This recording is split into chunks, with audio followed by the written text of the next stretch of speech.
2525. 25 décadas, 25 episódios. Este podcast celebra os 250 anos do Hospital São José. Pela voz de alguns dos seus profissionais, as lições de um velho hospital às portas do futuro.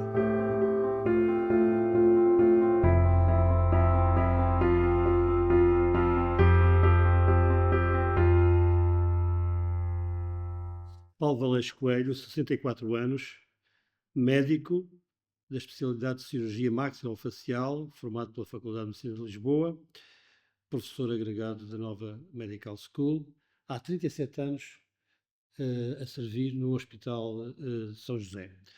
Doutor, diga-me, o que é trabalhar num hospital com 250 anos de história? Trabalhar neste hospital e nesta instituição que esteve integrada nos Hospitais Civis de Lisboa, desde que eu cá entrei, em 2 de janeiro de 1988, é uma honra e absolutamente extraordinário, uma experiência que repetiria de bom grado se voltasse atrás. Aliás, quando vim para a especialidade de cirurgia maxilofacial, foi perfeitamente pensado.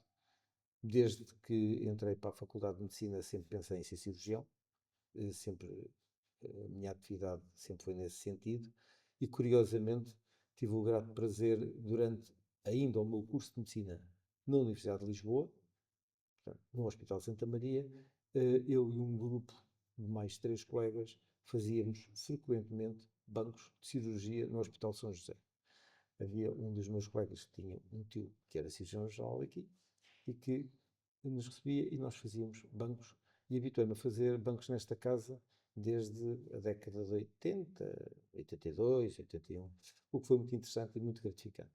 Sempre acarinhei esta ideia e quando tive que escolher uma especialidade cirúrgica, queria muito vir para os Hospitais Civis de Lisboa.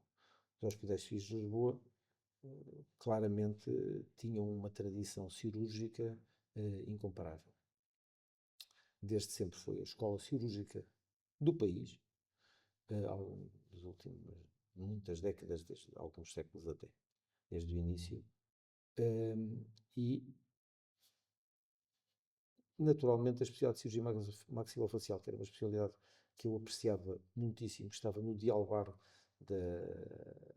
da própria força da especialidade, que foi criada aqui em 1973, juntamente com a cirurgia vascular e a cirurgia plástica, e cresceram, e estava no início. Portanto, quando eu entrei aqui, estava toda a gente muito com uma força muito grande e uma vivacidade muito Entusiasmo. grande. Entusiasmo. Este hospital tinha uma particularidade muito curiosa. Era um dos hospitais curiosa e desagradável, por outro lado, que era o número de acidentes de viação que havia no país nessa altura. Todos se lembram, com certeza, todos mais antigos, de um programa que era o Sangue na Estrada, que tínhamos um índice de mortalidade e de sinistralidade superior a tudo o que era mundo civilizado. Isso, por um lado, era péssimo. Por outro lado, dava a quem trabalhava nesta instituição uma casuística de traumatologia invejável para quem queria seguir estes trâmites, fosse na cirurgia maxilofacial, fosse na neurocirurgia, fosse na ortopedia, tudo o que era cirurgia traumatológica tinha aqui. E a cirurgia maxilofacial foi garantidamente muito beneficiada para o seu desenvolvimento por um tempo quase de guerra em tempo de paz, que era a Guerra das Estradas. De facto, fui desde o princípio acarinhando sempre tudo o que era inovação. Apanhei uma fase de ouro de Portugal, de desenvolvimento, a todos os níveis científicos, nos hospitais, na sociedade. Foram uns anos dourados, considero, para a nossa sociedade, e disso a minha especialidade em particular beneficiou muitíssimo. Foram-nos abertas muitas portas a nível dos melhores centros do mundo, e conseguimos trazer muitas técnicas e muita inovação que se repercutiu particularmente hoje em dia. Temos um centro uma especialidade no serviço, que não fosse as limitações, poderemos falar mais daqui um pouco, são seguramente de referência, ou poderiam ser de referência a nível europeu. Muito bem. O que é que o levou à sua profissão? Perdão? O que é que o levou à sua profissão? O que é que o qual foi a sua pode Para ter explicar a escolhido sua medicina ou vocação? cirurgia? Para Medicina. ir para a medicina. Medicina, não, vocação, não considero que haja uma vocação. Era um gosto muito grande pela ciência, havia várias hipóteses da minha existência, desde física, eu apreciava muito física nuclear, estava no auge daquelas descobertas todas, algumas engenharias, as medicinas, várias medicina, as- enfim, eh, a decisão foi uma decisão também muito depois humana. Por outro lado, vivia muito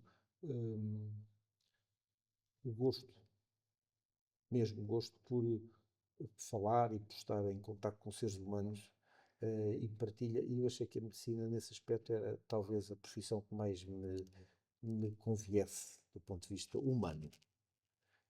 E quando optei pela especialidade de cirurgia maxilofacial, foi numa outra ótica, era uma especialidade a nascer, em franco crescimento, não tão tradicional como outras, e pareceu-me realmente uma excelente aposta e considero que foi. Pode descrever a sua atividade? Como é o seu dia de trabalho? Hoje, Sim. hoje o meu dia de trabalho às vezes é um bocado mais desagradável do que era quando eu era um jovem interno ou especialista. Torna-se um trabalho mais pesado, ser diretor de um serviço eh, de um centro desta dimensão é muita atividade administrativa, muita atividade de reuniões, às vezes fazendo menos aquilo que se gosta, que é ter a possibilidade de estar com os doentes e operar. E essa é, para mim, a parte talvez mais desagradável. hum, Parte burocrática, a portanto. parte, a parte Administrativa. temos muito peso a resolver assuntos que não nos deveriam cair na secretária todos os dias, responder a cartas, a clarificações, a pedidos de esclarecimentos, todo o género efetivo, e, e torna-se às vezes um bocado penoso. Nós queremos, sentimos jovens, do ponto de vista de espírito e de vontade de estar a fazer o trabalho. Eu às vezes digo isto para os meus internos e aos meus assistentes, eu às vezes trocava com vocês de boa vontade as vossas preocupações, as vossas preocupações. Mas é um dia que começa, quando chega ao hospital, Começa cedo? começa cedo e começa a ver tudo o que se está a passar, desde os doentes que estão entrados, as conversas, e depois, enquanto é essa parte, a coisa é agradável. O problema é quando começam a surgir as complicações do dia a dia.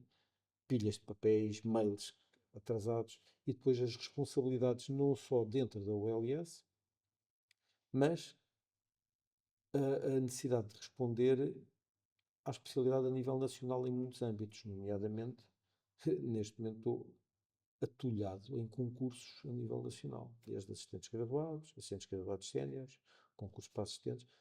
Quem é muito trabalho. Acumulando a isto também ainda a atividade académica, que é uma atividade muito relevante e que apraz relevar, passa a redundância, porque a cirurgia maxilofacial está a ser atualmente ensinada como disciplina, ainda que seja opcional, na nova Medical School, mas tem sido um trabalho, desse ponto de vista, bastante interessante. E que particularidades atribui ao Hospital São José ou aos hospitais civis de Lisboa, foi assim que começou, comparando a este hospital ou a estes hospitais com os outros? Porque passou eventualmente ou por Bem, aqueles que conhece, não é? realmente, trabalhar em hospitais, sempre trabalhei neste. Sempre não, desde 88, porque a fase em que fiz o chamado internato geral Suíça da Maria. foi em Santa Maria Muito bem. e na Maternal Alfredo da Costa. Ministério da Saúde. Mas era interno e, portanto, era Uhum. completamente interno geral. Não, tá? Este foi, de facto, a minha casa. Os outros hospitais que conheço são fora daqui e durante muitos anos estive frequentemente na Suíça, durante cerca de 10 anos, durante o meu doutoramento, as fases de doutoramento e não só e pós, passei muito tempo cá e lá e vi coisas fantásticas, não são comparáveis. Não. Não, são mundos diferentes que nem vale a pena nós pensarmos que se deve mimetizar, que não são, as sociedades são distintas também. E isto não significa sistematicamente vantagem para o outro lado. As vantagens de equipamentos e dinheiros às vezes não suplantam as vantagens humanas que temos aqui. Isso tenho a certeza absoluta. Considera, como escreveu o Dr. Damas Moura, deve ter conhecido, ele dizia isto a propósito dos hospitais civis de Lisboa, que o Hospital São José tinha um espírito. Explicava isso como uma espécie de espírito de equipa ou espírito de tribo que existia cá. Acha isso verdadeiro? Vou fazer agora um parênteses. É 100% verdade ao tempo que eu cá entrei.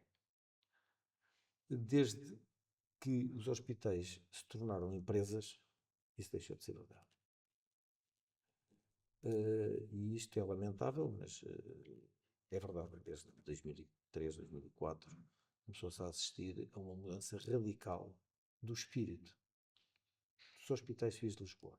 Sendo que o Hospital de São José, e às vezes confundem-se, mas são coisas bem distintas, e o espírito era mais amplo do que São José.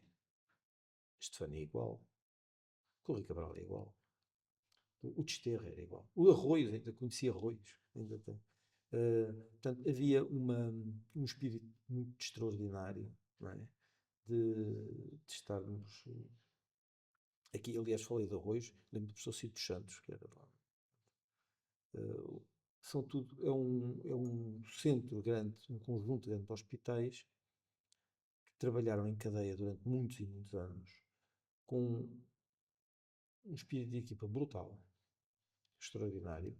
A primeira grande O primeiro grande corte que houve nesta situação foi a meio da década de 90, quando separaram os hospitais. Houve a filosofia que era melhor investir num centro muito grande, como eram os hospitais civis de Lisboa, dividir em unidades e criaram-se o Hospital dos Capuz, o Correia Cabral, o Desterro, a Estefânia, tudo com administrações próprias e com urgências próprias.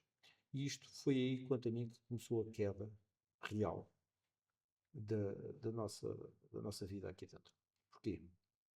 Fazendo uma explicação muito simples, na década, até esta separação, toda a urgência de adultos era feita aqui, em São José. Pelo Banco de São José. Banco de São José. O Banco de São José era a escola. Não era uma escola, era a escola nacional. Aliás, toda a gente tem bem essa noção dos outros hospitais e tudo isso.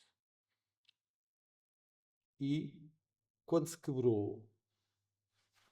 se separaram essas unidades, aconteceu uma coisa que considero um erro histórico, que foi as equipas que vinham dos outros hospitais fazer urgência neste hospital, partilhávamos os mesmos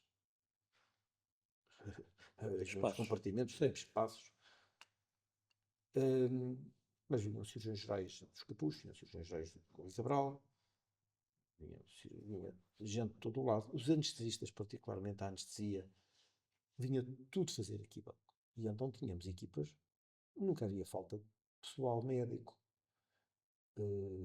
Os anestesistas, por exemplo, que era muito relevante, eu lembro-me, tínhamos equipas com 12, 15 anestesistas por equipa. Porquê? Fazendo contas básicas, imaginemos que havia 80 anestesistas, todos faziam aqui banco, vinham cá todos. Quando se separaram, o que é que aconteceu? Os hospitais foram obrigados a funcionar apenas com os anestesistas que tínhamos dentro do hospital.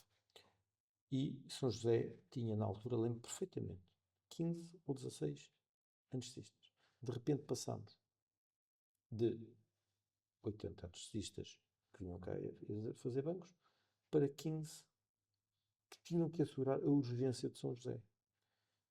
Ora bem, houve uma fase dramática nessa época em que tudo o que era cirurgia convencional teve que ser sustida, não havia maneira de. Não havia anestesistas. Não estava a responder. O reagrupamento foi muito difícil. Muito difícil.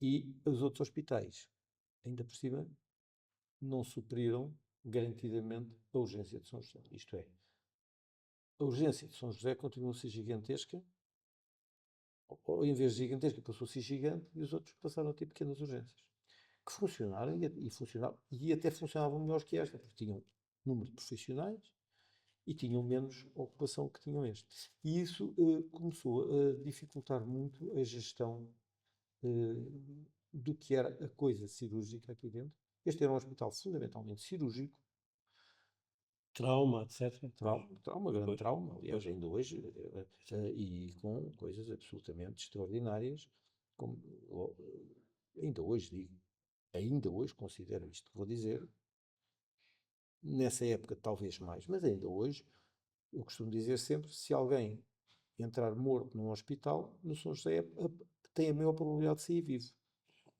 Portanto, temos um dos melhores centros da Europa de emergência médica. Emergência. O resto pode estar tudo com alguns problemas, às vezes problemas substanciais, mas a grande probabilidade de uma pessoa com uma situação dramática ou quase morte, de aqui as coisas correrem bem, é muito elevada. E isso era uma. E aí isso ainda é o espírito antigamente. Claro que com as gerações que foram mudando e com a empresarialização dos hospitais, algum desse espírito tem vindo a ser perdido e considero isso a coisa que mais me entristece de tudo isto. Do que viveu no hospital, o que é que jamais se esquecerá? Há alguma coisa que o marcou de tal maneira? Há uma mesmo. E é exatamente no dia 2 de janeiro de 1988. Nessa data, os diretores dos hospitais eram médicos. E nessa data, o diretor era o Dr. Nunes de Abreu, que veio a ser mais tarde diretor-geral da saúde. Uhum. Dr. Nunes de Abreu, como todas as direções nessa data, faziam uma coisa absolutamente extraordinária. No primeiro dia era a recepção aos novos internos. Mas não era uma recepção todos juntos, não. Era uma sessão sagrada. No dia 2, ninguém ia para o serviço, ninguém ia trabalhar. Vínhamos para a escada, vínhamos aqui para o salão do Conselho, onde é hoje o gabinete da nossa Presidente do Conselho de Administração. Ficávamos todos cá fora. Eu lembro-me nesse dia, éramos 100 e tal internos. Eram uma centena de internos. Então, eram muitos internos, muitas dezenas de internos. E esperávamos para ser recebidos pelo Sr. Diretor. E um a um, aquele senhor recebeu, e não foi uma cortesia de bom dia, boa tarde, não. Estávamos com alguma substancialidade de tempo, de conversa, saber quem era a pessoa, o que é que estava ali, quais eram as suas intenções, suas perspectivas, e isso marca definitivamente a pessoa. Tanto marca que eu estou a falar isto. Foi seguramente o momento mais marcante aqui dentro. Depois tem os outros momentos profissionais de arte e de coisas muito interessantes. Também me lembro com prazer quando estava já assistente hospitalar. Entrei para aqui como assistente hospitalar em 95. Entretanto, tinha começado a fazer uns trabalhos de investigação no âmbito da reconstrução mandibular. Eu já tinha uma série de contactos, andava a fazer trabalhos de campo importantes de reconstrução e preparava-me para ir para a Suíça exatamente para fazer mas investigação. E o meu antigo diretor, o Dr. Titus dos Santos, que faz hoje 81 anos, como eu te falei,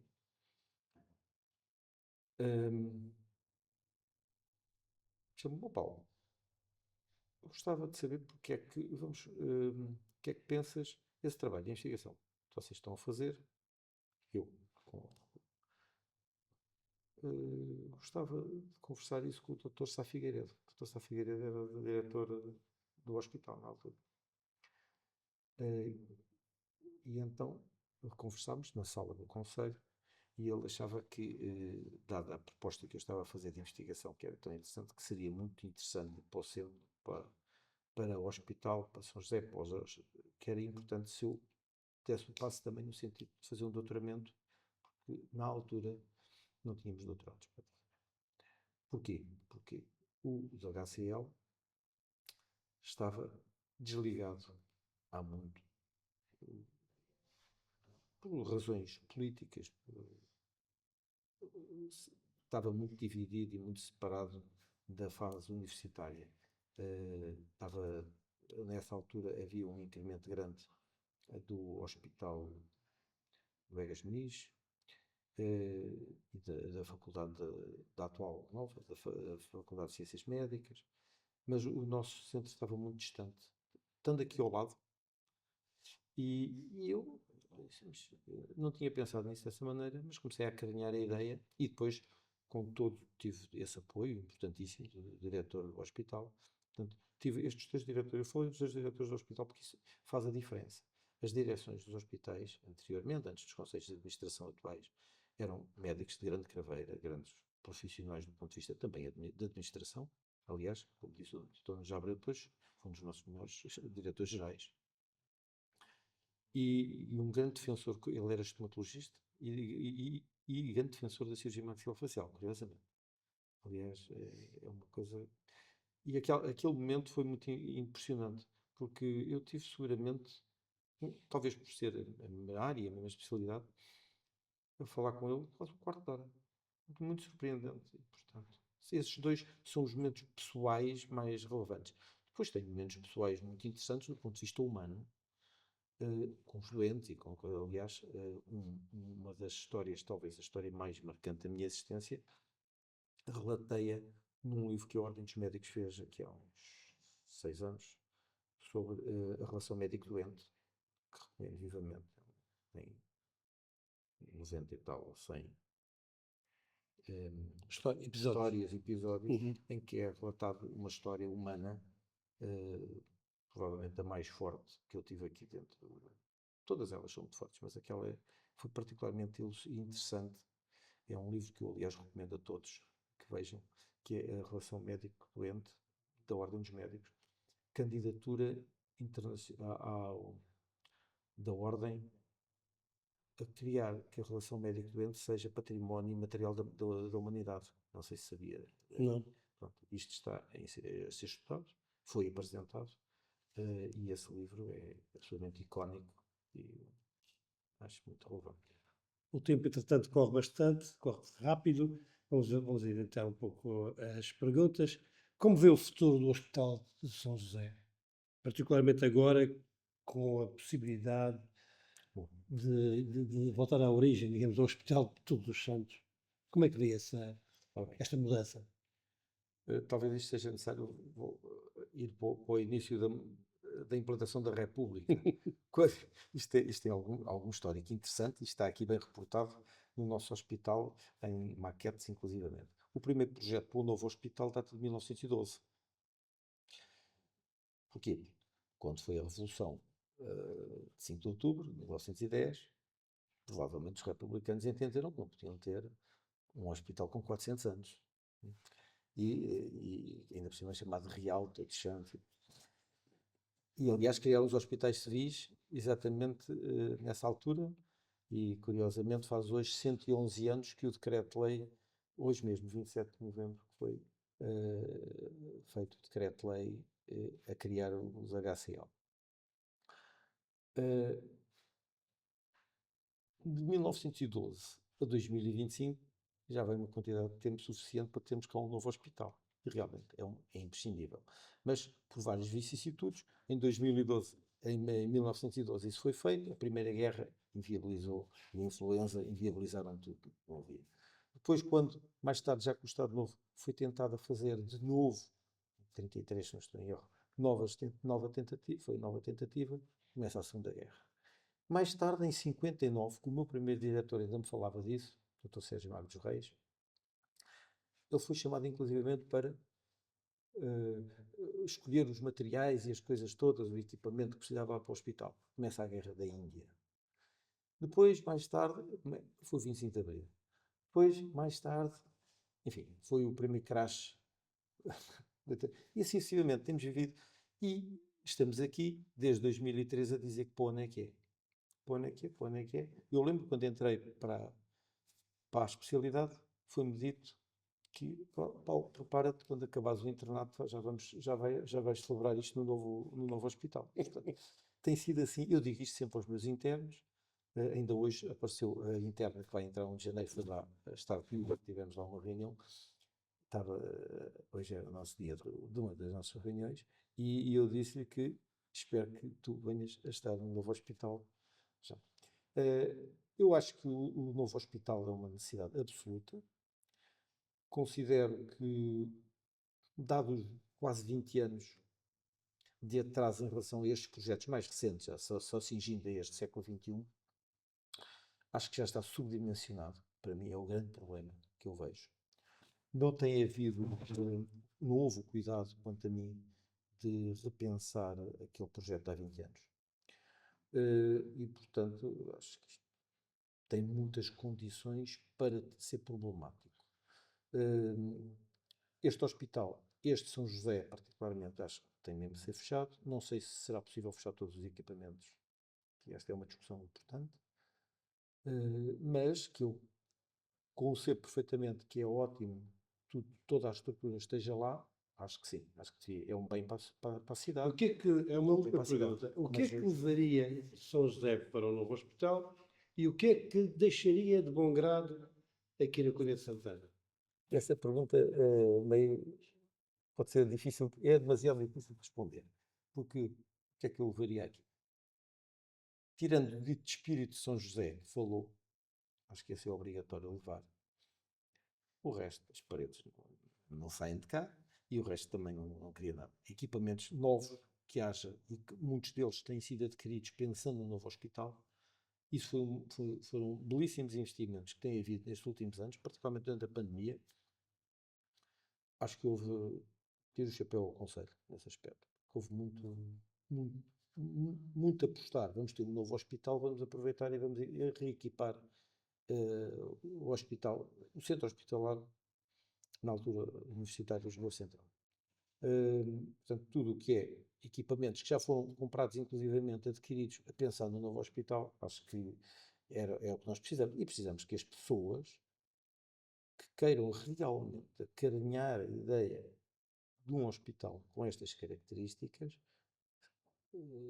estejam connosco, porque senão não vale a pena. É assim. As pessoas irem só porque são obrigadas também não pode ser. Portanto, tem que ser apresentado bem o que é que se pretende, mais sendo um hospital em termos de dimensão, nomeadamente se toda a OLS, a parte hospitalar, for lá colocada, é obviamente muito difícil, por muito boa gestão que haja de internamentos. Hoje o hospital já não é, ainda há bocado disse isso, já não é claramente um hospital só cirúrgico, tem uma componente médica muito importante e muito relevante, médica não cirúrgica, bem entendido. Portanto, está no equilíbrio, acho que as coisas são como são. Acho que deve ser equacionado, e isto aqui não é bem equacionado, aqui eu tenho esta certeza. Um hospital terciário não pode continuar a ter um número de pacientes doentes de patologias e de situações que não necessitam da diferenciação de um hospital terciário. Isto é que tem prejudicado fortemente estes hospitais nos últimos 20 anos, desde o início das empresas, exatamente. A dificuldade que os hospitais têm para manter os seus profissionais, a dificuldade que as pessoas, que os conselhos possam ter de financiamentos, acabam sempre por pôr num prato da balança e no outro uma coisa que é muito simples de ver. As coisas mais indiferenciadas são geralmente mais rápidas e mais simples de tratar, mas por outro lado permitem um aporte de dinheiro que é significativo. E por vezes podemos ter que deixar mais tempo à espera uma cirurgia que pode, um caso concreto de cirurgia, uma cirurgia de 10 horas, pode não ser tão fácil de realizar como se fizermos 20 cirurgias de meia hora. E para todos os efeitos, numa situação tratamos 20 doentes e outra trataríamos um doente. A questão é se esses 20 doentes não poderiam ser tratados numa unidade não tão diferenciada. E eu julgo que com um hospital como este novo, esse novo que eu espero ainda eventualmente poder lá pôr o pé na vertical, não sei se é na horizontal como o tento, não é? Espero mesmo que seja um hospital muito diferenciado, com uma via muito ligada também à universidade. Eu, como professor da Nova, compete-me também defender esta parte. Porquê? Porque considero fortemente que o Centro Clínico Académico de Lisboa, que eu sempre acarinhei desde o CMUL, em 2018, aliás, eu incentivei muitas criações dos centros clínicos académicos, seja uma realidade. E os centros clínicos académicos só funcionam nos centros terciários, e têm que ter as componentes todas da medicina, que não é só a assistencial. Nós lembramos sempre, vou ao hospital, é a parte assistencial. Claro, a parte substancial. A parte mais substancial do que se vê é a parte assistencial, tem de ser. Mas as outras são tão relevantes quanto, e para o desenvolvimento até talvez mais. Como seja o ensino, pré e pós-graduado, a continuação do know-how é fundamental, a passagem do conhecimento, a investigação, sem ela não existe ciência, e a inovação, isto é, ser sempre um polo de atração das novas tecnologias, sempre nos altos padrões internacionais de ética e de humanismo. É uma coisa que o nosso hospital tem conseguido, apesar de todas as dificuldades que temos visto. Sinceramente, acho que o nosso hospital continua a ser um exemplo nacional. Muito obrigado. 250 anos do Hospital São José. Fique atento aos próximos episódios do podcast 2525.